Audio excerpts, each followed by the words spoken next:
ஈழத்தில் பிரபாகரன் ஒரு பெரிய ஹீரோ, விடுதலை புலிகள் ஒரு பெரிய நீங்கள் இளைஞர்களுடைய கனவு நாயகன். அப்போது தமிழ்நாட்டை பொறுத்தவரை நீங்கள் பிரபாகரன் வைகோவும் இணைபிரியாத நண்பர். இந்த வீரம் திமுக தொண்டனை தமிழ்நாட்டின் பிரபாகரனை வைகோவை பார்த்தான். ஈழத்தின் பிரபாகரன் அவர், தமிழ்நாட்டின் பிரபாகரன் வைகோ. அது என்னன்னா, அது ஜஸ்ட் அவங்களுக்குள்ள அந்த ஃப்ரெண்ட்ஷிப் அப்படிங்கிறதெல்லாம் இல்லை. கருணாநிதி அவர்கள் போயிட்டு இந்த மாதிரி கூட்டிகிட்டு வந்து அவரை பார்க்க சொல்கிறதுக்காக அனுப்பி வைக்கப்பட்ட ஆள் தான் வந்து வைகோ அவர்கள் அப்படின்னு சொன்னாங்க. ஒரு காவல்துறை அதிகாரி ஒருவர்கிட்ட பேசும்போது அந்த விஷயங்கள் சொன்னார். ஸோ அவங்களுக்குள்ள பெரிய ஃப்ரெண்ட்ஷிப்புன்னு எல்லாம் எதுவுமே இல்லை, அது ஒரு பெரிய பொய் அப்படின்னலாம் சொன்னார். காவல்துறை அதிகாரி ஈழ பிரச்சனை எப்போ பேச வந்திருப்பார்? ரிட்டையர் ஆனவரும் பேச வந்திருப்பார். இந்திய கடல் படை யாருக்கு கட்டுப்பாட்டில் இருக்குது? டெல்லி கட்டுப்பாட்டில். அப்போ இந்திரா காந்தி சொல்லாமல் இந்திய நேவி புலிகளை வரவேற்காது, சுட்டு கொண்டு வரும் இல்லையா? அப்போ இதெல்லாம் இந்த காவல்துறை காலாவதியான அவங்க சொன்னது வந்து வைகோவுக்கும் அவங்க பிரபாகரன் அவர்களுக்குமான அந்த ஃப்ரெண்ட்ஷிப் வந்து அவ்வளோ ஆழமான இல்லை. அவருக்கு ஒன்றுமே தெரியல. 100% புய தெரிஞ்சுக்க முயற்சி பண்ண சொல்லுங்கள், தெரிஞ்சுக்கிறதுக்கு முயற்சி பண்ண சொல்லுங்கள். அது தவறான விஷயத்தை நீங்கள் தொடர்ச்சியாக பதிவு செய்வது என்பது நிறுத்தி கொள்ள வேண்டும். தொழிலாளி வர்க்கத்தை பற்றியோ, கம்யூனிசத்தை பற்றியோ, சர்வதேச அரசியலை பற்றியோ, ஈழ பிரச்சனை பற்றியோ, நீங்கள் இன்டர்நேஷனல் பாலிடிக்ஸை பற்றியோ, அதாவது புவிசார் அரசியலை பற்றியோ எந்த அறிவும் இல்லாதவன் தான் ஸ்டாலின். அதனால தான் நீங்கள் வைகோ கிட்ட கட்சி போயிடும்னு கருணாநிதி பயந்தார். திமுகவை எதிர்த்து வந்த எம்ஜிஆர் திமுகவை இணைச்சாரா? திமுக கூட்டணி வச்சாரா? ஜெயலலிதா கூட்டணி வச்சுதா? அப்போ இவரையா கூட்டணி வைக்கிறாருனா? அரசியல் அறிவே இல்லை. திமுக தொண்டை நீங்கள் கருணாநிதியை பிடிக்காம தான் அவங்க கூட வந்தான். இப்போ நீங்கள் கருணாநிதியோட சேர்ந்தீங்கன்னா அவன் என்ன பண்ணுவான்? லோக்கலில் இருக்கிற கட்சிக்காரன் எந்த மூஞ்சியில் வச்சு அரசியல் பண்ணுவான்? இல்லை ஊழல் நீ வெளியே போனே இல்லை, இப்போ ஏன்டா உள்ளே வரேன்னு கேட்பான? கேட்க மாட்டானா? சிறுதாவூர் வழியாக வர்றாரு. இந்த அம்மா காரில் சிறுதாவூர் போகும்போது வைகோ நடந்து வரதை பார்த்துட்டு காரை விட்டு இறங்கி போய் வைகோ வரவேறு. யார் எடுத்து வர்றாரு? ஜெயலலிதா எடுத்து தான் வர்றாரு. ஜெயலலிதா தான் முதலமைச்சர். உடனே ஜெயலலிதா காரை விட்டு இறங்கி போய் வைகோவை, நீங்கள் இந்த வெயிலில் பெரிய சிரமப்பட்டு நடக்கிறீங்க, உடம்பை பார்த்துக்குங்க, அம்மா எப்படி இருக்காங்க, இதெல்லாம் கேட்ட உடனே நீங்கள் அங்கேயே சொல்கிறாரு, மிகப்பெரிய மனிதாபிமானத்தை சந்திச்சாங்கிறாரு. யார் எழுதியாக வந்துட்டுருக்க? எங்கள் கன்னியாகுமரியிலேருந்து சென்னை வரைக்கும் 700 கிலோமீட்டர் வந்து சென்னை சேரவே இல்லை. சிறுதாவூர்லேயே சரண்டர் ஆகிட்டார். சரண்டர் அங்கேயே திட்டுறாரு, கருணாநிதி திட்டுறாரு. ஊழல் கருணாநிதி. காமராஜர் படிக்க சொன்னார், கருணாநிதி குடிக்க சொன்னார்.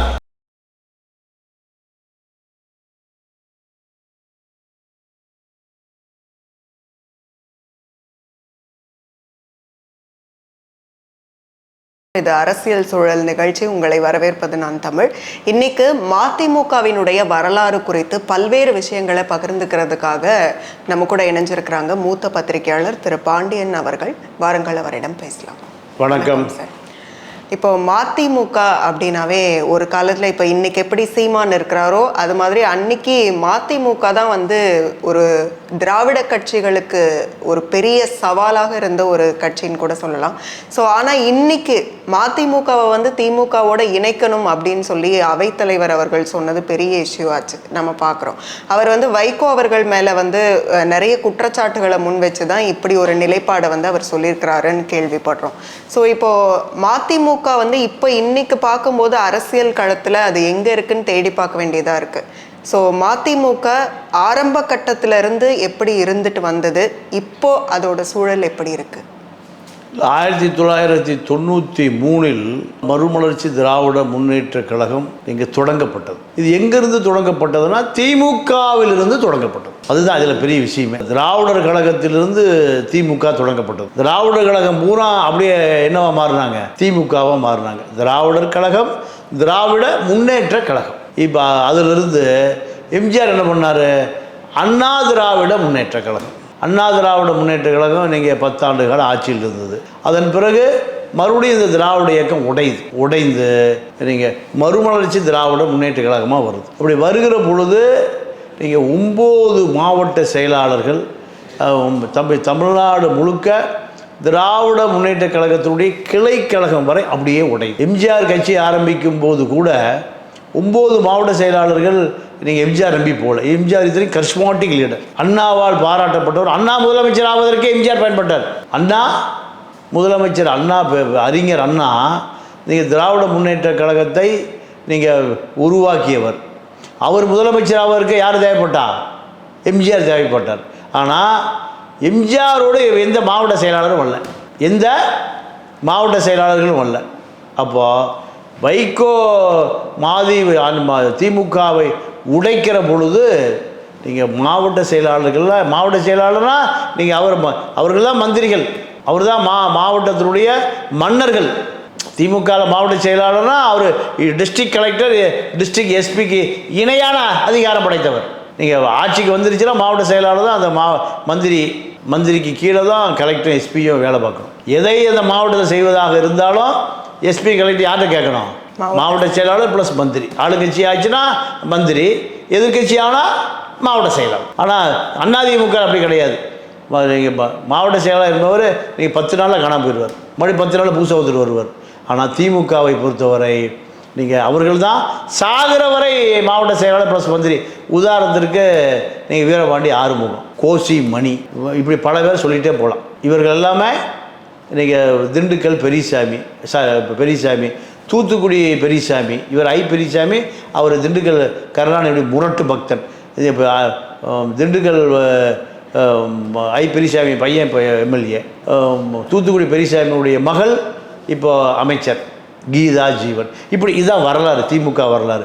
ஆனால் மதிமுக உடைந்த பிறகு நீங்கள் திமுக கூடாரம் காலியாகிவிட்டார். கருணாநிதி 5 நாள். நீங்கள் கருணாநிதி 2 மனைவிகளுமே, கருணாநிதி உட்பட 3 பேருமே நீங்கள் மாவட்ட செயலாளர் மனைவியோடு பேசுனாங்க. இப்போ திமுகவில் இருந்து அவர் பிரிஞ்சு வர்றதுக்கு மேஜராக என்ன ஒரு விஷயம் காரணமாக இருந்துச்சு? திராவிட முன்னேற்ற கழகத்தில் ஒரு நட்சத்திர பேச்சாளர் வைகோபாலசாமி.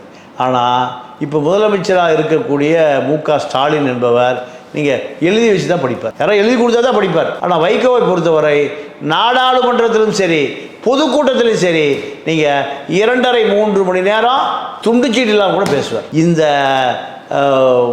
அவருடைய சிறப்பு பெரிய பேச்சாற்றல்.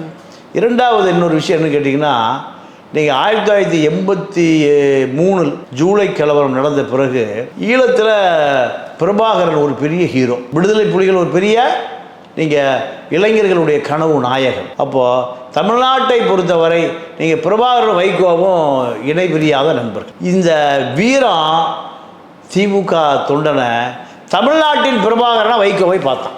ஈழத்தின் பிரபாகரன் அவர், தமிழ்நாட்டின் பிரபாகரன் வைகோ. நீங்கள் ஆயுதம் எடுத்து நீங்கள் ஆயிரக்கணக்கான இராணுவ வீரர்களை சுற்றுக்கொள்ள கூடிய பெரிய போராளி பிரபாகரன். அந்த பிரபாகரனை கடலில் போட்டில் போய் கள்ளத்தொழின்னு சொன்னாங்க, அதில் போய் சந்தித்த ஆள் யாருன்னு கேட்டிங்கன்னா வைகோபாலசாமி. அது என்னன்னா, அது ஜஸ்ட் அவங்களுக்குள்ள அந்த ஃப்ரெண்ட்ஷிப் அப்படிங்கிறதெல்லாம் இல்லை. கருணாநிதி அவர்கள் போயிட்டு இந்த மாதிரி கூட்டிகிட்டு வந்து அவரை பார்க்க சொல்கிறதுக்காக அனுப்பி வைக்கப்பட்ட ஆள் தான் வந்து வைகோ அவர்கள் அப்படின்னு சொன்னாங்க. ஒரு காவல்துறை அதிகாரி ஒருவர்கிட்ட பேசும்போது அந்த விஷயங்கள் சொன்னார். ஸோ அவங்களுக்குள்ள பெரிய ஃப்ரெண்ட்ஷிப்புன்னு எல்லாம் எதுவுமே இல்லை, அது ஒரு பெரிய பொய் அப்படின்னலாம் சொன்னார். காவல்துறை அதிகாரி ஈழ பிரச்சனை எப்போ பேச வந்திருப்பார்? ரிட்டையர் ஆனவரும் பேச வந்திருப்பார். நிறைய யூடியூப்பில் வாழும் தெரியாமல் தலையும் தெரியாமல் பல பேர் கிளம்பிட்டானுங்க. யாருக்கும் எந்த உண்மையும் தெரியாது. யூடியூப்பில் பேசுறதுனால நீங்கள் உண்மை ஆயிடாது. பத்திரிகையில் இல்லை, பிரபாகரன் வைகோவுக்கு இடையில இருந்த அந்த நட்பு ரொம்ப வலுவாக இருந்ததுன்னா அதுக்கு ஒரு ஆதாரம் வேணும்ல. 1008 ஆதாரம் இருக்கு. ஆதாரம் தெரியாத போலீஸ் அதிகாரிகிட்ட எந்த ஆதாரம் இருக்காது. ஆதாரம் இல்லாத போலீஸ் அதிகாரிகிட்ட, அதாவது நீங்கள் பிரபாகரன் தமிழ்நாட்டுக்கு வந்த பிறகு அடையாறில் இருக்கக்கூடிய பிரபாகரனுடைய இல்லத்துக்கு ஒரு முறையில் இருமுறையில் பல முறை சென்று திராவிட முன்னேற்ற கழக அரசியலை, நீங்கள் விடுதலை புலி அரசியலை ரெண்டையும் இணைத்தவர் வைகோபாலசாமி. பிரபாகரன் சொல்லி ஐரோப்பா நாடுகளுக்கு பல முறை போயிருக்கார் கூட்டங்களுக்கு. யார்? வைகோபாலசாமி. இந்த நட்பின் அடிப்படையில் தான் நீங்கள் எங்கே போகிறாரு? வன்னிக்காட்டுக்கு போகிறார். அந்த போலீஸ் அதிகாரிக்கு நீங்கள் எந்த தகவலுமே தெரியல, எந்த ஈழ புலிகள் சம்பந்தமான அறிவும் இல்லை, புலிகளும் பிரபாகரனுக்குமான வைகோவுக்குமான உறவும் இல்லை. நீங்கள் புலிகளுடைய 2ஆம் கட்ட தலைவருக்கு கூட வைகோ வீட்டில் சாப்பிடாத ஆளே கிடையாது. வைகோ வீட்டில் சாப்பிடாத ஆட்களே கிடையாது.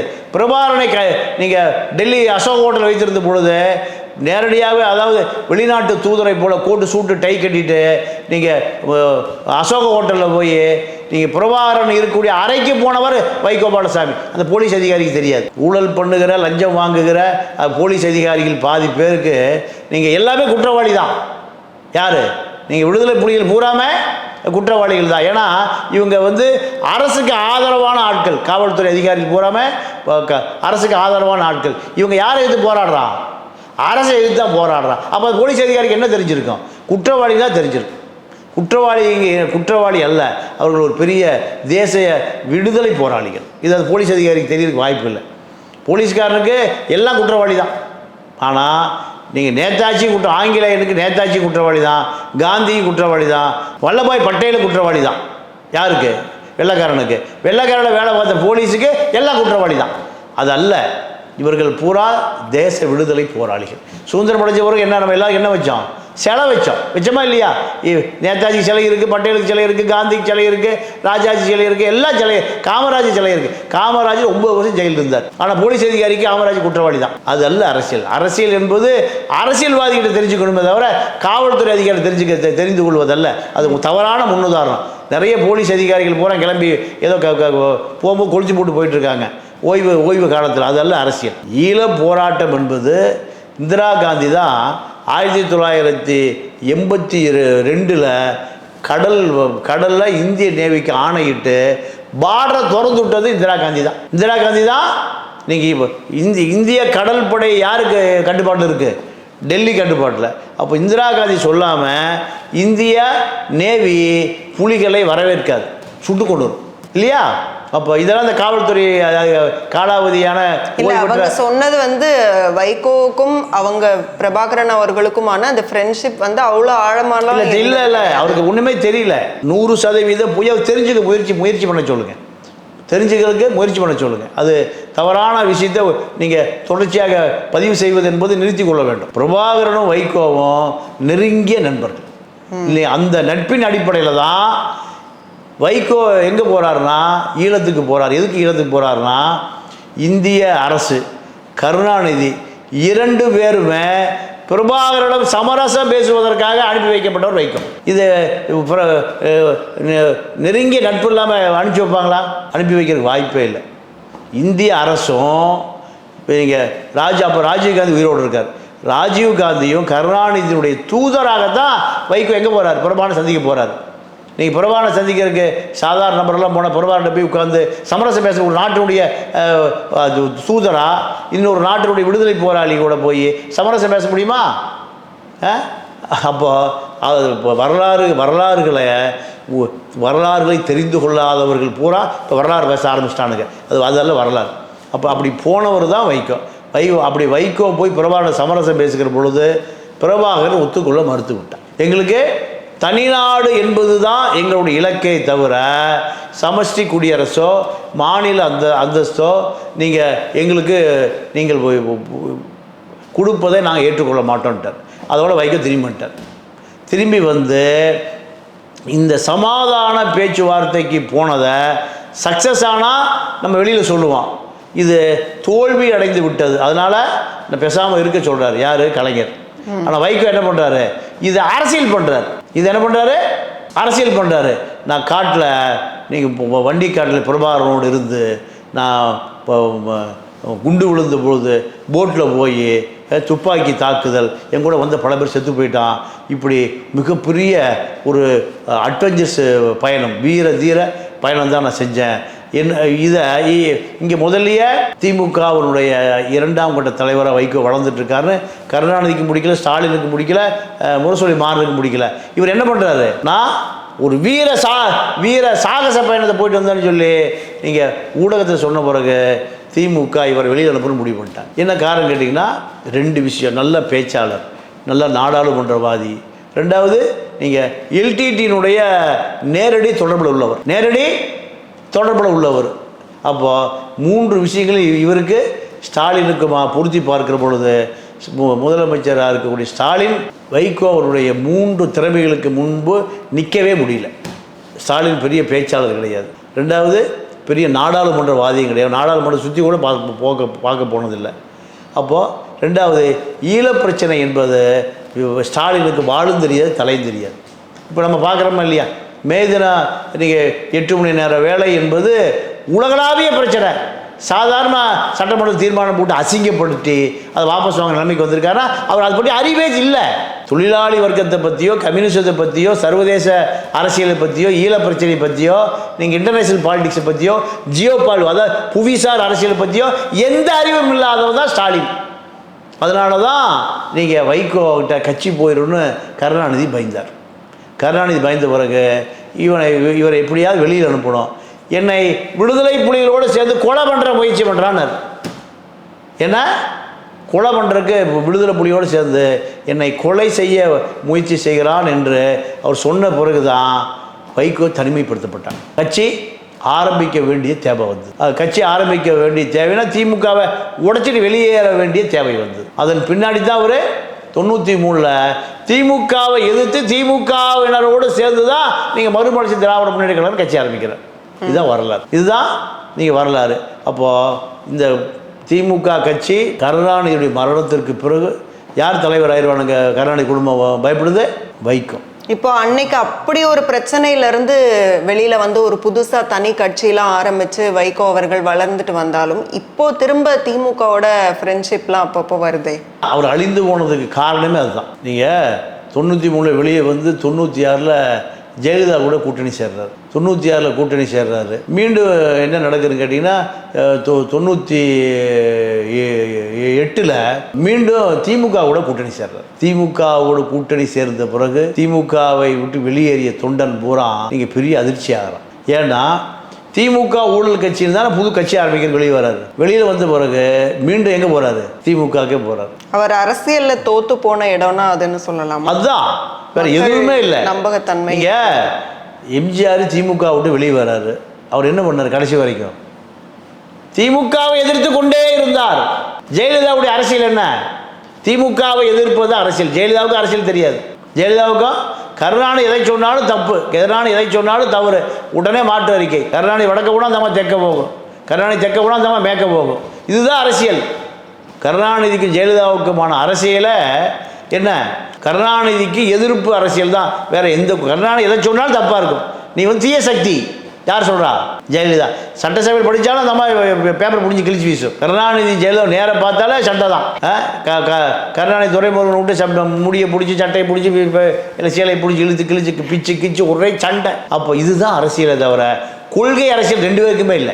கருணாநிதிக்கும் கொள்கை அரசியல் இல்லை, ஜெயலலிதாவுக்கும் கொள்கை அரசியல் இல்லை. எம்ஜிஆருக்காவது ஏழை எளிய மக்களுடைய அரசியல் தெரியும். அப்போ இதை யார் அரசியல் பண்ணியிருக்கணும்? வைகோ பாலசாமி பண்ணியிருக்கணும். வைகோ பாலசாமி யாரை எதுக்கிறதுக்கு வெளியே வராரு? கருணாநிதி எதுக்கிறதுக்கு வராரு. கொஞ்ச நாள் போய் யாரோட சேர்ந்துக்கிறாரு? அதே கருணாநிதியோட சேர்ந்து நீங்கள் ஒரு பெரிய வரலாற்று கொடுமை என்னென்னா, மதிமுக உருவாகிற பொழுது கருணாநிதி கொலைப்பள்ளி சுமத்துறான்னு 7 பேர் மண்ணெண்ணை ஊற்றி குடிச்சு செத்து போயிட்டான். எவ்வளோ பெரிய கொடுமை பாருங்க. 7 பேரும் என் தலைவன் மேலே நீ கொலைப்பள்ளி சொல்லிட்டியா, என் தலைவன் உன்னை கொலை பண்ணானா, கொலை பண்ண முயற்சி பண்ணானான்னு சொல்லி 7 பேர் என்ன பண்ணுறான்? 7 பேர் தன்னுடைய உடலை மண்ணெண்ணை ஊற்றி கொளிச்சு செத்து போயிட்டான். நீ அந்த மனிதாபிமானமாக உனக்கு வேண்டாமா? நீ திமுகவை எதிர்த்திருந்தால், கடைசி வரை எதிர்த்திருந்தால் உனக்கு 7% வாக்கு. 96 வைகோ பாலசாமி தனித்து நிற்கிறார். கம்யூனிஸ்ட் கட்சியை போன கட்சியெல்லாம் சேர்த்துட்டு அதில் விளாத்தி குளத்தில் நல்லா ஞாபகம் இருக்குது, 700 ஓட்டில் தோக்குறாருமா 96 தேர்தலில். 98 தான் பார்லிமெண்ட் தேர்தலில் தான் வைகோ ஏடிஎம்கோடு சேர்றார். 99 திமுக கூட்டணியில் சேர்றார். 90 வாஜ்பாய் கவர்மெண்ட்டில் அமைச்சராக இருந்தார்ல, செஞ்சி ராமச்சந்திரன், கண்ணப்ப 2 பேர் அமைச்சர். திமுகவை விட்டு வெளியேறிய மதிமுக தொண்டை அப்படியே திமுகவே செட்டில் ஆகிட்டான். யாருக்கிட்ட இருந்தவன்? அதுதான் கருணாநிதியோட டாக்டிக்ஸ். கருணாநிதி என்ன பண்ணார்? லோக்கல் இருக்கிற ஆட்களை வச்சு அவன் பூரா நம்மளை கட்சியில் சேர்த்துக்க. வைகோவே சேர்த்துட்டாயா? நான் வைகோ கட்சிக்காரன், நம்ம பையனை சேர்த்துக்கிறேன். வைகோவுடைய ஃபாலோவர்ஸ் பூராமே 9 மாவட்ட செயலாளர் உட்பட அத்தனை பேருமே அப்பவே திமுக சேர்ந்துட்டான். இப்போ இந்த அவைத்தலைவர் திருப்பூர் துரைசாமி அவர்கள் சொல்லியிருக்காங்களே, இப்போ மதிமுகவை வந்து திமுகவோட இணைக்கணும்னு இப்போ அவங்க சொல்றதுக்கான அந்த காரணம் ஒரு வெறுப்பு கூட இருக்கலாமா? 99லயே திமுக இணைஞ்சாச்சு. 99லயே இதுக்கு 23 வருஷம் தேவையே இல்லை. எப்போ இணைஞ்சாச்சு திமுகவை எதிர்த்து வந்து எம்ஜிஆர் திமுகவை இணைஞ்சாரா? திமுக கூட்டணி வச்சாரா? ஜெயலலிதா கூட்டணி வச்சுதா? அப்போ இவரையா கூட்டணி வைக்கிறாருன்னா அரசியல் அறிவே இல்லை. திமுக தொண்டை நீங்கள் கருணாநிதியை பிடிக்காம தான் அவங்க கூட வந்தான். இப்போ நீங்கள் கருணாநிதியோட சேர்ந்தீங்கன்னா அவன் என்ன பண்ணுவான்? லோக்கலில் இருக்கிற கட்சிக்காரன் எந்த மூஞ்சியில் வச்சு அரசியல் பண்ணுவான்? டேய் ஊழல் நீ வெளியே போனே இல்லை, வேண்டாம் உள்ளே வரேன்னு கேட்பான கேட்க மாட்டானா? கருணாநிதி தெளிவாக ராஜதந்திர நடவடிக்கை மேற்கொண்டார். ஆனால் வைகோ அரசியலை கணிக்க தவறிவிட்டார். ஆனந்த விகடனில் ஜெயலலிதாட்ட ஒரு பேட்டி. ஜெயலலிதா சொல்லுது, தமிழ்நாட்டுடைய தலை விதியை நானும் சகோதரர் வைகோபாலசாமி தான் தீர்மானிக்க போகிறோம். கருணாநிதியுடைய அரசியல் முடிஞ்சு போச்சு. நான் ஆளுங்கட்சி, ஜெயலலிதா ஆளுங்கட்சி, வைகோபாலசாமி தான் அடுத்த முதலமைச்சர். வைகோபாலசாமி முதலமைச்சர்னா நான் எதிர்கட்சி, வைகோபாலசாமி எதிர்கட்சினா நான் ஆளுங்கட்சி. எங்கள் 2 பேர் தான் அரசியல். இனிமே திமுகவை எதிர்ப்பது தான் ஜெயலலிதாவுடைய வேலை, வைகோபாலசாமியோட 2 பேரும் எதை உடச்சி காலி பண்ணிடுவோம். திமுகவுடைய தொண்டனை பூரா வைகோ கூட்டு வந்துடுவார், திமுக அழிஞ்சு போயிடும். இதுதான் ஜெயலலிதா சொன்ன ஒரு சூத்திரம். ஆனால் இவர் என்ன பண்ணார்? இப்போ திரும்ப அந்த ஃப்ரெண்ட்ஷிப் வந்து எதனால் அவருக்கு போகுதாங்க? என்ன ஃப்ரெண்ட்ஷிப்? வைகோவுக்கு வந்து இப்போ திமுகவோட அவர் போய் சேர்றாருன்னா அதுக்கு என்ன ஒரு காரணமாக இருக்க முடியும்? பதவி ஆசை தான், வேற என்ன? பதவி, ஒரு எம்எல்ஏ, ஒரு எம்பி, 3 எம்எல்ஏ, 4 எம்எல்ஏ, இதுதான். வேற என்ன பதவி? கொள்கை என்பது திமுகவை எதிர்ப்பது, திமுக கோட்டை விட்ட கொள்கைகளை தான் மக்களிடம் அம்பலப்படுத்தும். இது அரசியல். ஆனால் நீங்கள் திமுகவை ஆட்சியில் அமர்த்துவது தான் என்னுடைய பிரதான வேலைன்னா, அப்போ எதிர்ப்பது யார் வேலை? திமுக தொண்டை ஏன் உங்கள் முன்னாடி வந்தான்? திமுக எதிர்த்தாலும் வந்தான். திமுகவை எதிர்க்க வேண்டிய நபர் நீங்கள் என்ன பண்ணுறீங்க? திமுகவை ஆதரிக்கிறீங்க. ஆனால் இப்போ தனித்த அது கட்சியாக மதிமுக உருவாகி அது தனித்த கட்சியாக இருக்கும்போது வைகோ வந்து ஒரு மிகப்பெரிய தலைவராக கருதப்பட்டார். அவர் வந்து நிறைய அந்த திராவிட கட்சிகளுக்கு மாற்றாக அவர் வந்து நிறைய விஷயங்களை வந்து மக்கள் நல விஷயங்கள் எல்லாத்துலேயுமே அவர் போய் தலையிட்டு நிறைய விஷயங்கள், போராட்டங்கள், நிறைய மக்களுக்கு எதிரான திட்டங்கள் வரும்போது நிறைய போராட்டங்கள்லாம் செஞ்சு, ஸோ மக்களோட இணைஞ்சு அப்படி போயிட்டு இருந்த ஒரு தலைவர் திரும்ப திமுகவோட இணைஞ்சு திரும்ப அவருடைய அரசியல் களம் இன்னைக்கு இப்படி வந்து நிற்குது. ஸோ இதெல்லாம் பார்க்கும்போது இப்போ வைகோ அவர்கள் வந்து ஏன் அந்த டாக்டிக்ஸை வந்து அவர் சரியாக வந்து கையாளலை அப்படிங்கிற ஒரு கேள்வி எழுதலை? அம்மா, காவிரி பிரச்சனையுடைய முதல் தளபதி வைகோ. நீங்கள் ஈழப் பிரச்சனையுடைய முதல் தளபதி வைகோ. நியூட்ரினோ பிரச்சனை, ஸ்டெர்லைட் பிரச்சனை, முல்லை பெரியார், எந்த பிரச்சனை இருந்தாலும் முதல் வைகோ தான். நீங்கள் ஏடிஎம்கே கவர்மெண்ட், ஜெயலலிதா முதலமைச்சர், தமிழ்நாட்டில் மதுக்கடையை ஒழிக்கணும். எங்கே ஆரம்பிக்கிறாரு? கன்னியாகுமரியில் ஆரம்பித்து சென்னை வரைக்கும் பேரணி வர்றார். இது வரைக்கும் இப்படி ஒரு போராட்டம் நடந்ததே இல்லை. என்ன போராட்டம் அது? என்ன மதுக்கடைக்கு எதிரான போராட்டம் எந்த கட்சி இது வரைக்கும் நடத்தலை. நீண்ட நெடிய பயணம், காலை ஷூக்கெல்லாம் போட்டு புண்ணு ஆகி நடந்து வராது. மதுக்கடையை ஒழிக்கணும், மதுக்கடையை இருக்கக்கூடாது. இந்த மக்கள் பூரா சாராயத்தை குடிச்சு சாவுறான். நீங்கள் குழந்தை குட்டிக்கு அடிக்கிறான், வீடு அடுப்பு எரிய மாட்டேங்குது, பூனை படுத்துக்குது. இதை ஒழிச்சே ஆகணும்னு அருமையான கொள்கை, மக்கள் ஜீவாதார கொள்கை. ஆனால் கடைசியாக இங்கே வரும்போது சிறுதாவூர் வழியாக வர்றாரு. இந்த அம்மா காரில் சிறுதாவூர் போகும்போது வைகோ நடந்து வர்றதை பார்த்துட்டு காரை விட்டு இறங்கி போய் வைகோ வரவேற்குது. யார் எதிர்த்து வர்றாரு? ஜெயலலிதா எதிர்த்து தான் வர்றாரு. ஜெயலலிதா தான் முதலமைச்சர். உடனே ஜெயலலிதா வந்து காரை விட்டு இறங்கி போய் வைகோவை, நீங்கள் இந்த வெயிலில் நீங்கள் பெரிய சிரமப்பட்டு நடக்கிறீங்க, உடம்பை பார்த்துக்குங்க, அம்மா எப்படி இருக்காங்க, இதெல்லாம் கேட்ட உடனே நீங்கள் அங்கேயே சொல்கிறாரு, மிகப்பெரிய மனிதாபிமானத்தை சந்திச்சாங்கிறாரு. யார் எழுதியாக வந்துட்டுருக்க? யார் எழுத்து? நீண்ட நெடிய பயணம். எங்கே? 700 கிலோமீட்டர். எங்கே? கன்னியாகுமரியிலேருந்து சென்னை வரைக்கும் 700 கிலோமீட்டர். வந்து சென்னை சேரவே இல்லை, சிறுதாவூர்லேயே சரண்டர் ஆகிட்டார். சிறுதாவூர்லேயே சரண்டர். அங்கேயே திட்டுறாரு, கருணாநிதி திட்டுறாரு. ஊழல் கருணாநிதி, காமராஜர் படிக்க சொன்னார், கருணாநிதி குடிக்க சொன்னார். மதுக்கடையை கொண்டு கருணாநிதி தான். முதலமைச்சர் யார் அப்போ? ஜெயலலிதா. அப்போ நகைப்புக்கு இடமாக இருக்கிறது. வை கோபாலசாமியினுடைய கொள்கை நீங்கள் எள்ளி நகையாடக்கூடிய பிரச்சனையாக இருக்குது. அப்போ ஆனால் இன்னைக்கும் திருமுருகன் காந்தி அவர்கள் சொல்கிறாங்க, இன்னைக்கு வரைக்கும் வெற்றி தோல்வி பணபலம் அதிகார பலத்தை தாண்டி மக்கள் நல பிரச்சனைகளுக்கு வந்து மதிமுக ஒரு மிகப்பெரிய தேவை அப்படின்னு சொல்கிறாரு. அது என்ன, எதை வச்சு சொல்கிறார்? வைகோவை வந்து ஒரு ஈழ போராட்டவாதி, நீங்கள் ஸ்டெர்லைட் எதிர்ப்பாளர், வழக்கு போடுறாரு. 7 பேர் விடுதலைக்காக கடுமையாக போராடினார். நியூட்ரினோ நீங்கள் அந்த மலையெல்லாம் குடைஞ்சி ஏதோ பண்ண போகிறாங்க, அதை எதிர்த்து போராடினார். கூடங்குளத்தை எதிர்த்து போராடினார். முல்லை பெரியாறு, காவிரி, பாலாறு, மணல் திருடு எல்லாத்துக்கான போராளி தான், மாற்று கருத்து இல்லை. ஆனால் நீங்கள் குதிரை ஓடி போன பிறகு குதிரை லாயத்தை பூட்டி என்ன பலன்? நீங்கள் உங்களுக்கு 7% வாக்கு இருந்தது, 7 14 ஆயிருக்கணும், 14 21 ஆயிருக்கணும், 21 30 ஆயிடுச்சுன்னா நீங்கள் ஒரு தமிழ்நாட்டினுடைய ஒரு பெரிய கரிஸ்மாட்டிக் லீடர். ஆனால் என்ன ஆச்சு? ஒரு எம்பி சீட்டு 3 எம்எல்ஏ சீட்டுக்காக கட்சியை கொண்டு அடமான வச்சு நீங்கள் பாமகக்கு அடுத்தபடியாக பாமக கொடுக்குற மரியாதை கூட உங்களுக்கு கொடுக்கல, சிறுத்தைக்கு கொடுக்குற மரியாதை கூட கூட்டணி கட்சி கொடுக்கல, சிபிஎம்முக்கு கொடுக்குற மரியாதை கூட கொடுக்கல, சிபிஐக்கு கொடுக்குற மரியாதை கூட கொடுக்கல, வேல்முருகன் கட்சி கொடுக்குற மரியாதையை உங்களுக்கு கொடுக்குறாங்கன்னா உங்களுடைய போர்க்குணம் என்ன கேள்விக்குறி வருதா இல்லையா? வேல்முருகன் ஒரே கட்சி, ஒரு எம்எல்ஏ இருக்கார். அவர் சட்டசபையை தூங்க விட மாட்டேங்கிறார். யாரை? முதலமைச்சரை தூங்க. நீங்கள் கேள்வி மேல் கேள்வி அப்பாவை கேட்குறாரு, முதலமைச்சரை கேட்குறாரு. நீங்கள் முல்லை பெரியார் காவிரி பிரச்சனை, நீங்கள் டிஎன்பிசி போய் பூட்டுறாரு, செக் போஸ்ட்டை உடைக்கிறாரு, நடக்குதா இல்லையா? அப்போது உங்களுடைய வீரியம், பிரபாகரனுடைய நண்பர் ராஜீவ்காந்தியை நீங்கள் உயிரோடு இருக்கிற பொழுது இலங்கை பிரச்சனை பேசிகிட்டு இருக்கும்போது பார்லிமெண்ட்டில் போகிறாரு. மிஸ்டர் ராஜீவ்காந்தி கேட்க சொல்லிட்டு போ, என்னுடைய இனம் பூரா சாகுது. இந்த கட்சி யாருக்கு இருந்தது? வைகோவுக்கு தான் இருந்தது. அப்போது இவ்வளவு ஆளுமை மிக்க ஒரு ராஜதந்திர தலைவன் கடைசியில் திமுகட்ட போய் ஒரு எம்பி, இப்போ அது ஒரு 3 எம்எல்ஏ. இதுக்காக நீங்கள் திமுக தொண்டை 9 மாவட்ட செயலாளரோடு பல லட்சக்கணக்கானவர் வந்தான். ஏன்? நீங்கள் திருப்பூர் துரைசாமி வைகோவோட சீனியர். எனக்கு தெரிஞ்ச அவர் 71 எம்எல்ஏ, 71 எம்எல்ஏ. எங்கள் அண்ணன் அவருடைய ஃபாலோவர். நானும் திருப்பூர் தான். திருப்பூர் துரைசாமி எம்எல்ஏ இருக்கிற பொழுது எங்கள் அண்ணன் 34வது வட்டார செயலாளர். எப்போ? 71. நான் சின்ன பையனில் டீ வாங்கி டீயும் பண்ணும் கொடுப்பாங்க. நான் திமுக கொடியை பிடிச்சிட்டு போயிருக்கேன் 10 வயசில். எனக்கு இப்போ 63 வயசாச்சு, 53 வருஷத்துக்கு முந்தி.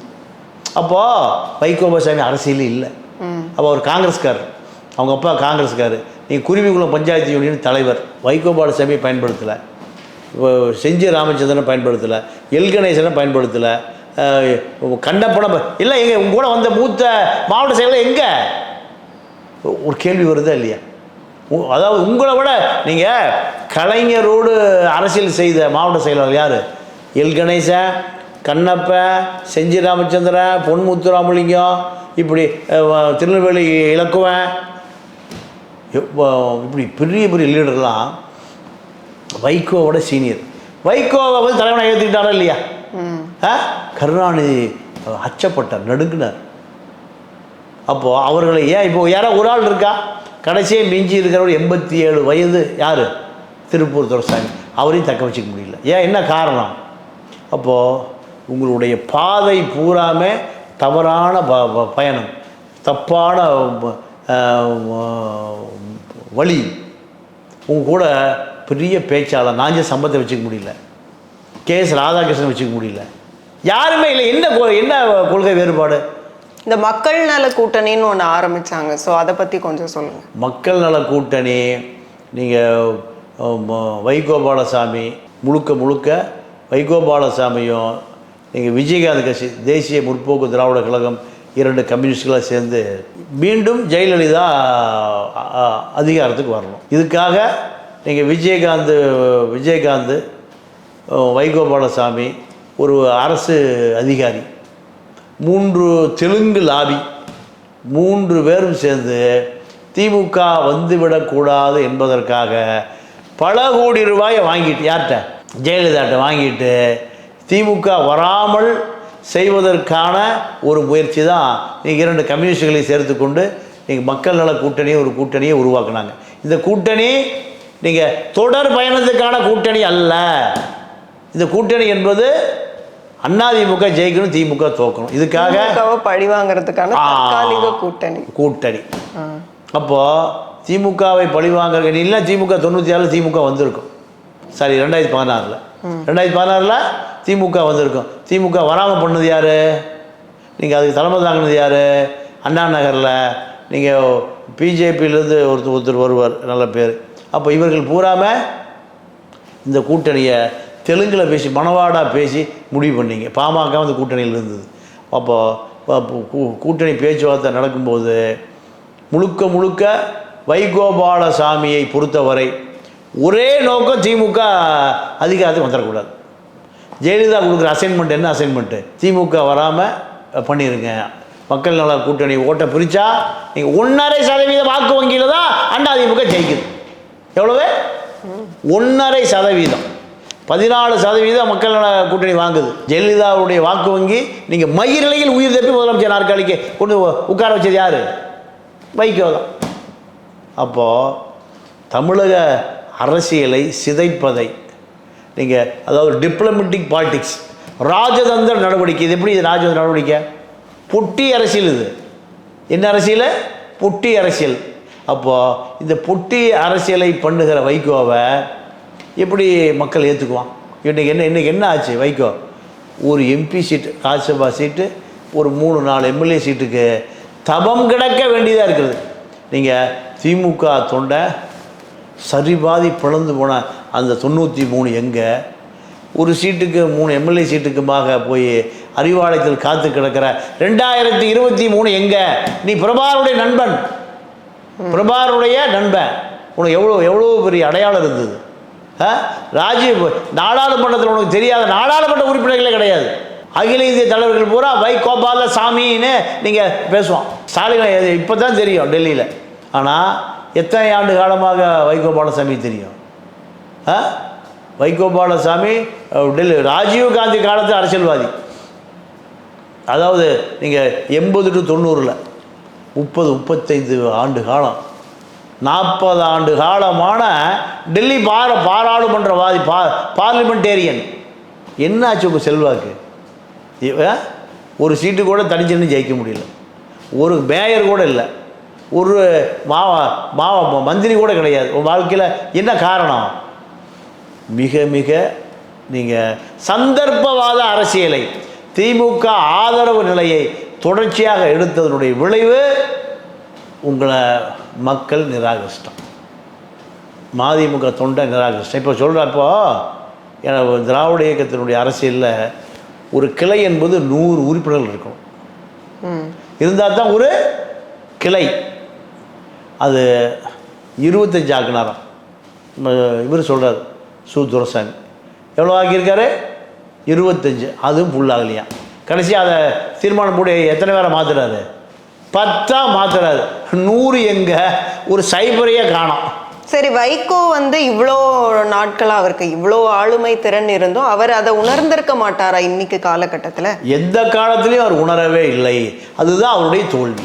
உணர்ந்திருந்தால் நீங்கள் யாரோ பாடுற பாட்டு, நீ உன்னை அறிந்தால் உலகத்தில் போராடலாம், நீ தாழ்ந்தாலும் வென்றாலும் நீ வாழலாம் அப்படிங்கிறது. அப்போது வைகோபாலசாமியை பொறுத்தவரை தன்னுடைய அரசியல் ஸ்திரத்தன்மையை தக்க வைத்து கொள்ள வேண்டும் என்று எந்த காலத்திலையும் அவர் நினைத்ததே இல்லை. அதுதான் அவருடைய வீழ்ச்சி. இந்த வீழ்ச்சிக்கு காரணமே நீங்கள் அரசியலில் யார் எதிரி யார் நண்பன் இதை முழுமையாக அறிந்து கொள்ளாமல் தெரிந்து கொள்ளாமல் அரசியல் நடத்திய ஒரே காரணத்தினால அடையாளம் இழந்து அரசியல் அனாதையாக போய்விட்டார். இப்போ திருமுருகன் காந்தி அவர்கள் சொல்கிற மாதிரி இன்னைக்கு காலகட்டத்தில் மதிமுக அப்படிங்கிறது அந்த பணபலம் அரசியல் பலத்தை தாண்டி அது தேவையானதாக இருக்கா மதிமுக? இல்லை, மதிமுகலாம் தேவையே இல்லை. மதிமுகவை போல பல மதிமுகவில் களத்தில் இருக்குது. மதிமுகவை போல நீங்கள் இப்போ சீமான் வாக்கு வங்கி என்பது வைகோவுடைய வாக்கு வங்கி. வைகோ ஈழத்தினுடைய அடையாளம். நீங்கள் ஏதோ ரிட்டையர்ட் ஆன காலாவதி என போலீஸ்கார் சொன்னது போல அல்ல. நீங்கள் தமிழ்நாட்டின் பிரபாகரன் யார்? வைகோபாலசாமி. வைகோபாலசாமிக்கு நானே 91 சிவகாசி பார்லிமெண்ட்டில் போய் 1.5 மாதம் வேலை செஞ்சேன். நான் அதிமுக கட்சியே அல்ல. எதுக்காக வேலை செஞ்சேன்? ஈழத்தில் இருக்கக்கூடிய தோழர்கள் வைகோ ஜெயிக்க வைங்கயா, அவர் ஈழத்தினுடைய குரலாக டெல்லிக்கு போய் நீங்கள் சிம்ம குரலா கரிச்சிப்பாருன்னு எங்களுக்கு கடலுக்கு அந்த பக்கம் இருந்து வந்த உத்தரவு. கோவை ராமகிருஷ்ணன் திராவிட கழகத்தை, நான் திராவிட கழகத்தில் இருந்தேன். அப்போது நாங்கள்லாம் ஏறக்குறைய 300 பேர் போய் 6 சட்டமன்ற தொகுதிகள் வேலை பார்த்தோம். ஒரு நாடாளுமன்ற தொகுதி சிவகாசி பார்லிமெண்ட், கோயில்பட்டி, சிவகாசி, விருதுநகர், ராஜபாளையம், சிறுவில்லிபுத்தூர், இப்படி 6 சட்டமன்ற தொகுதிகள் வேலை பார்த்தோம். பூரா யார்? பெரியார் தொண்டை.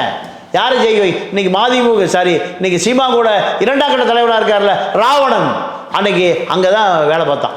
இந்த ராவணன் எங்கே? வைகோபாலசாமி வேலை பார்க்க. எப்போ ராஜீவ் காந்தி வந்தாலும் கருப்பு கொடி காட்டுவோம். மாணவ தலைவர் யார்? இந்த ராவணன். சீமான் கட்சியில் 2ஆம் கட்ட தலைவராக இருக்கார்ல ராவணன், அவர் வைகோவுடைய போர்ப்படை தளபதி. ராஜீவ்காந்தி எப்போ வந்தாலும் நீங்கள் என்ன பண்ணுவார்? கருப்பு கொடி காட்டுவார். 100 மாணவர்கள் தெரிஞ்சு போய் போலீஸ்காரன் மண்டையை உடைப்பான், கையை உடைப்பான், காலை உடைப்பான், ஆஸ்பத்திரியில் படுத்து கிடப்பார். யார்? அந்த ராவணன் வைகோபாலசாமிக்காக உயிரை கொடுத்து வேலை நூற்றுக்கணக்கான 200க்கும் மேற்பட்ட சென்னை மாணவர்கள் போல 91 யாருக்கு வேலை பார்த்தான்? வைகோபாலசாமி ஜெயிக்க வைக்க திமுக இருக்கிற போது. அப்போ திமுகவை தாண்டி வைகோபாலசாமி மீது ஒரு மிகப்பெரிய ஒரு பச்சாதாபம், அனுதாபம், ஒரு வெறி இருந்தது. அந்த வெறியை தக்க வைக்கலையே. வெறியை ஏன் தக்க வைக்கல? புது எதிரி உனக்கு யாரு? கருணாநிதி, திமுக. நீ அதோட கள்ள உறவு வைத்து கொண்டா தொண்டை என்ன ஏமாளியா? தொண்டை என்ன மூடனா முட்டாளா? ஜெயலலிதா எப்படி அரசியல் பண்ணுச்சு? ஜெயலலிதா கருணாநிதி அரசியல் இருக்கும்போது ஜெயலலிதா அரசியலே இல்லை. இப்போ ஒருவேளை வைகோ திரும்ப அந்த ஃப்ரெண்ட்ஷிப்பை கண்டினியூ பண்ணாம அவர் இன்னைக்கு வரைக்கும் தொடர்ந்து திமுகவை எதிர்த்தே வந்துட்டு இருந்தாருன்னா இப்போ இன்னைக்கு அரசியல் களத்துல அவர் பெரிய மாற்று கட்சியா அவருடைய கட்சி வந்திருக்குமா? அவர் தான் முதலமைச்சர் வேட்பாளர். இங்கே ஜெயலலிதா இல்லை, கருணாநிதி இல்லை. இப்போ யார் இருக்கா? வைகோ இருக்கார். கருணாநிதியும் ஜெயலலிதாவும் இல்லாத அந்த இடத்தை நிரப்பக்கூடிய தலைவனா நீங்கள் வைகோ வந்திருப்பார். ஆனால் இன்னைக்கு அவர் எதிர்க்க மாட்டேங்கிறாரு. அதான் அவருடைய வீழ்ச்சி என்பது. நீங்கள் பரமபத விளையாட்டு இருக்குல்ல, எங்கேயாவது பாம்பு கடிச்சா எங்கே வந்துடும்? எங்கே வரும்? கடைசியில் வந்துடும். இதுதான் யார் நண்பன் யார் எதிரி அதை தெரிந்து கொள்ளாத அரசியலினால் நீங்கள் சறுக்கி நீங்கள் சமதளத்துக்கு வந்த ஒரு பெரிய நீங்கள் ராஜதந்திர நீங்கள் போராளி நீங்கள் யாருன்னு கேட்டால் வைகோ தான். அதில் மாற்று கருத்தே இல்லை. அதாவது சொல்லின் செல்வர் சம்பத், ஈவிகே செல்வங்கனுடைய தந்தையார், அவர் தான் ஒரு பெரிய ஜாம்பவான். திமுக உடைச்சிட்டு தமிழ் தேசிய கட்சி ஆரம்பித்தவர். திமுக ஆரம்பிப்பதற்கான தலைவரே அவர் தான் வருத்தப்பட்டு சொல்லார். சரியான நேரத்தில் சரியான முடிவை எடுக்க தவறியதனால் நான் பல நேரங்களில் தப்பான முடிவுகளை எடுத்ததனுடைய விளைவு இந்த மக்கள் என்னை கொண்டு போய் இந்த எங்கே போட்டான்? தெருவோரத்தில் போட்டான். வேதனையோடு சொன்ன வார்த்தை தான். மறைந்துட்டார் அவர். நம்ம இளங்கோவனுடைய அப்பா, ஈரோடு வேட்பாளர் இளங்கோவன் அப்பா. அந்த புகழ்பெற்ற வாக்கியம்தான் வைகோவுக்கு பொருந்தும். சரியான நேரத்தில் சரியான முடிவுகளை எடுக்காமல் தவறான முடிவுகளை எடுத்ததனுடைய விளைவு மக்கள் தொடச்சு தூர எரிச்சிட்டான். சரி, இது வரைக்கும் தவறான முடிவுகள் எடுத்தார். இனிமே வைகோ அவர்கள் இதை புரிஞ்சுக்கிட்டு அவர் தனித்து திமுகவை இனிமே எதிர்த்தார்னா அவர் பெரிய ஆளுமையா இன்னைக்கு வர்றதுக்கு வாய்ப்பு இருக்கா? 100% வாய்ப்பு இல்லை. ஏன் வாய்ப்பு இல்லைன்னா நீங்கள் பழைய வைகோவை மக்கள் மறந்துட்டான். இப்போ உள்ள அவர் 100 வயசு வாழட்டும், நான் அதை சிறுமைப்படுத்தலை. நீங்கள் ஸ்டெட்டு வச்ச வைகோவை மக்கள் பாவமாக பார்க்குறேன். எப்படி பார்க்குறேன்? காமெடினா பார்க்குறேன். நீங்கள் ஒரு பிரபாகரனுடைய நான் அந்த போஸ்ட் ஒட்டியிருக்கேம்மா.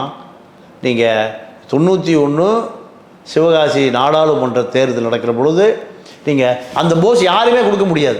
இந்த பக்கம் பிரபாகரன், இந்த பக்கம் மாத்தையா, 2 பேரும் கழுத்தை போட்டு கட்டிட்டு இப்படி போஸ் கொடுப்பார். எல்லாம் இராணுவ உடையில், சிங்கள இராணுவம் உள்ள உலக இராணுவமே நடுக்கக்கூடிய படம். நான் என் கையால் போஸ்டர் ஓட்டியிருக்கேன். கோவை ராமகிருஷ்ணன் ஆரிச்சாமி தலைவன் எல்லாம் போஸ்டர் ஓட்டணும். எங்கே? சிவகாசி பஸ் ஸ்டாண்டில்.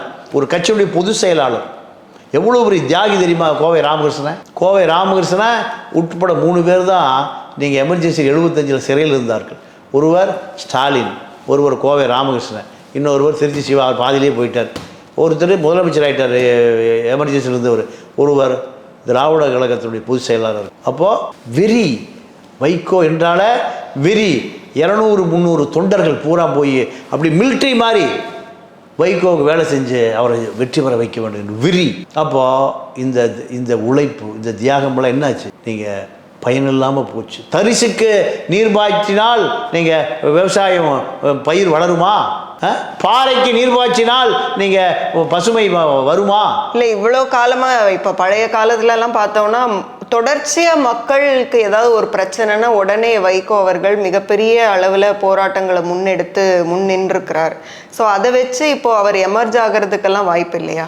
100% வாய்ப்பில்லை. காரணம், இப்போ நீங்கள் அதாவது இப்போ பண்டைகள் இல்லாத மன்னவனா பழைய பாட்டு தான் யாரும். தளபதிகள் பூரா போயிட்டான், தலைவர்கள் பூரா போயிட்டான், தொண்டர்கள் பூரா போயிட்டான், உடன்பிறப்பு பூரா போயிட்டான். அப்போது யாருமே இல்லை. தனித்து விடப்பட்ட வைகோபாலசாமியும் துரை வைகோவும் மதிமுகங்கிற ஒரு லெட்டர் படம் வச்சுக்கிட்டு என்ன செய்ய முடியும்? பல லட்சக்கணக்கான தொண்டன் இருந்தான். அன்றைக்கே நடக்கலை. இப்போ நீங்கள் ஈழத்தில் பிரபாகரன் வைகோ எதை சொன்னாலும் கேட்பார். அன்னைக்கு நடக்கலை. டெல்லி அரசியலே நடுங்குச்சு. அன்னைக்கு நடக்கலை. இன்னொரையும் பதிவு பண்ணணும். வாஜ்பாய் பிரதமர், பிரபாகரனை அதிபராக்கக்கூடிய பொறுப்பு வைகோபாலசாமிட்டு வருது. வாஜ்பாயிட்ட சொல்லி வாஜ்பாய்க்கு அழுத்தம். வாஜ்பாயுடைய செல்ல புள்ள யார்? வாஜ்பாயை கூப்பிட்டு சொல்கிறார், மத்திய அமைச்சராகிறாங்கிறார். யாரை? வைகோபாலசாமியை. எனக்கு வேண்டான்னு செஞ்சி ராமச்சந்திரனுக்கும் கண்ணப்பனுக்கும் மந்திரி பதவி வாங்கி தர்றார். இவர் மத்திய அமைச்சராக பதவி ஏற்றிருந்தால் ஜெயலலிதா பிடிச்சி உள்ளே போட்டுருக்க முடியாது. ஜெயலலிதா உள்ளே பிடிச்சி போட்டோன்னையும் ஈழப் பிரச்சனையிலேருந்து நீங்கள் ஒரு பாசிட்டிவான விஷயம் நடக்காமல் ஜெயலலிதா சிறையில் பிடிச்சி போட்ட பிறகு வைகோபாலசாமியுடைய அரசியலே முடிஞ்சு போச்சு. வாஜ்பாயை பார்க்க முடியல. ஈழப் பிரச்சனையும் பின்னுக்கு வந்துருச்சு. அப்போது மிகப்பெரிய வரலாற்று பின்னடைவு அந்த நிகழ்வு. புலாவில் இருந்துட்டு வெளியே வர உள்ளே இருக்கிறார். சிறையில் பூத்த சின்ன சின்ன மலர்கள்னு கலைஞரை பற்றி ஆகா ஓகான்னு எழுதுறாரு. உன்னை அழித்து ஜெயிலில் இருக்கிற காரணமே கருணாநிதி தானே. நீங்கள் சிறையில் பூத்த சின்ன சின்ன மலர்கள் யாரை பாராட்டுறாரு?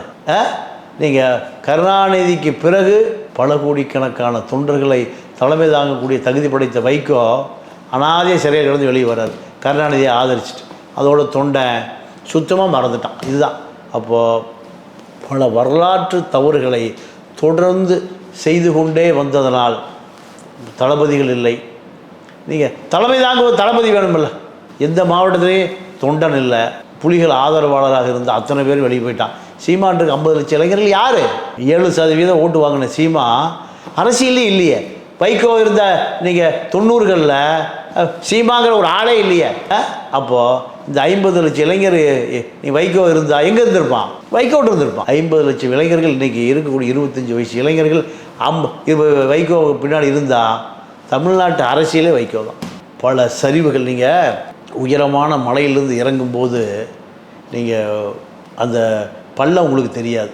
நீங்கள் மேட்லேயே தான் இருப்பீங்க. இறங்கி வந்து சமதளத்தில் வந்து நீங்கள் மலையை பார்த்தாலும் மலை பிரம்மாண்டமாக தெரியும். மலையிலிருந்து நீ இறங்குகிற கடைசி நிமிடம் வரை உங்களுக்கு பள்ளம் தெரியாது. பள்ளம் முழுமையாக வந்து இறங்கிய பிறகு நீங்கள் மலையை பார்த்தா தான் பிரமிப்பாக தெரியும்.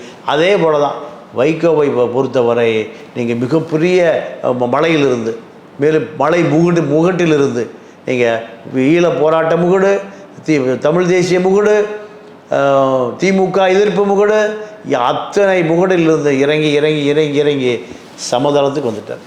இனி மலை ஏறுவது என்பது மாபெரும் கனவு. சார், இவ்வளோ நேரம் நிகழ்ச்சியில் கலந்துக்கிட்டு வைகோ அவர்களினுடைய அந்த தவறுகள், அவர் ஏன் இவ்வளோ பெரிய ஆளுமையாக வளராமல் போனார், மதிமுகவினுடைய வரலாறு என்ன அப்படிங்கிறது குறித்து ரொம்ப விரிவாகவும் சரி அன்னைக்கு காலகட்டத்தில் நடந்த விஷயங்களை அப்படியே காட்சி பூர்வமாக சொல்லியிருக்கிறீங்க. ரெட்ரோலக் சார்பாக உங்களுக்கு மிக்க நன்றி. வணக்கம்.